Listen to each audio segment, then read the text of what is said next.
I'm Max, I play guitar in Burnt Body. We're extreme metal band, a mixture of grindcore, power violence, a bit of hardcore here and there. We formed in 2024, released our debut EP, Kamadora, in 2025, and we've just been playing shows all over the country, up and down. I'm Callum from 7 Days Dead. I'm the vocalist. Band's been an amalgamation of a few different bands over the years.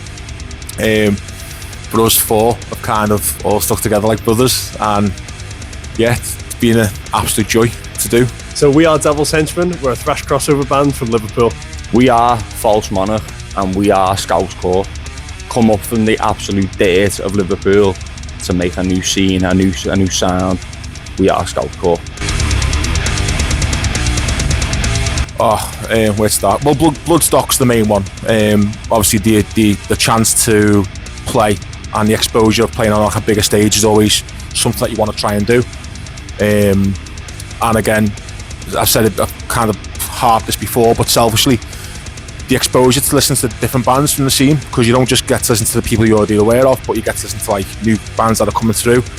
And you know, the amount of times I've come and played the metal to the masses, and I've kind of left being a fan of like loads of new bands, because like I said, especially metal to the masses, the kind of standards is always really high.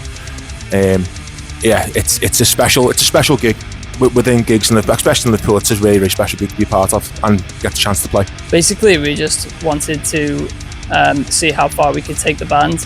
If we could play Bloodstock, that would be great for us, great opportunity, bring more ears to our sound. Well, to see the scene as flourished as what it's become nowadays.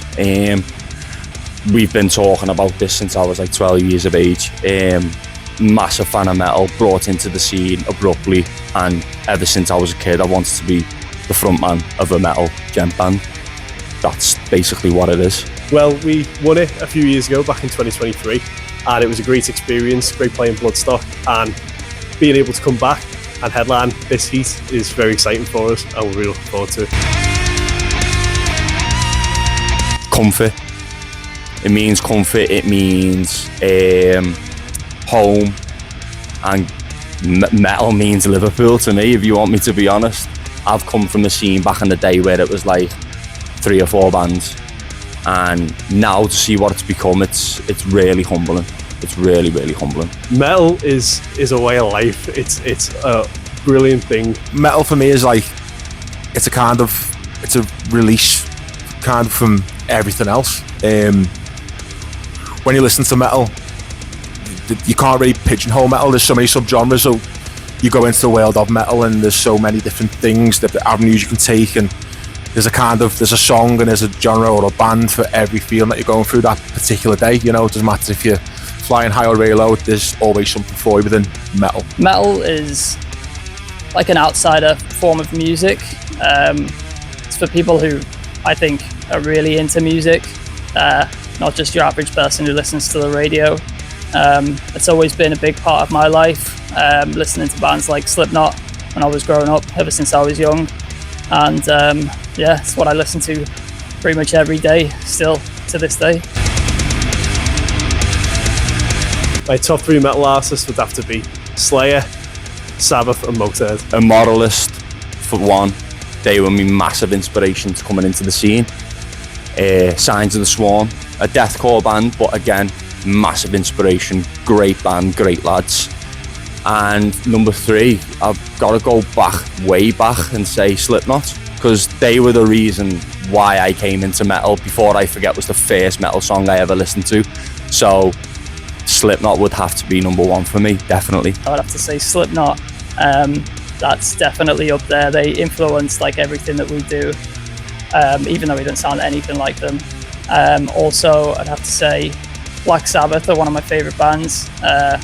First 5 albums, pretty much all their albums are great, but all the Aussie stuff, no band sounds like them.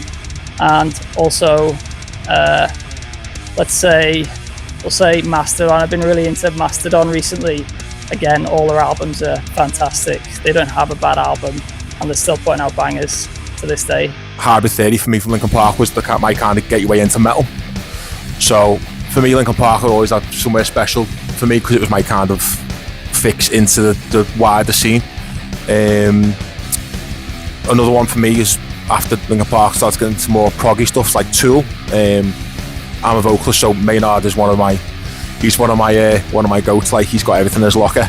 But I'm also a huge fan of like the kind of, I'd say, like grunge scene as well. So I'm a massive Alice in Chains fan. Lane Staley again as a vocalist.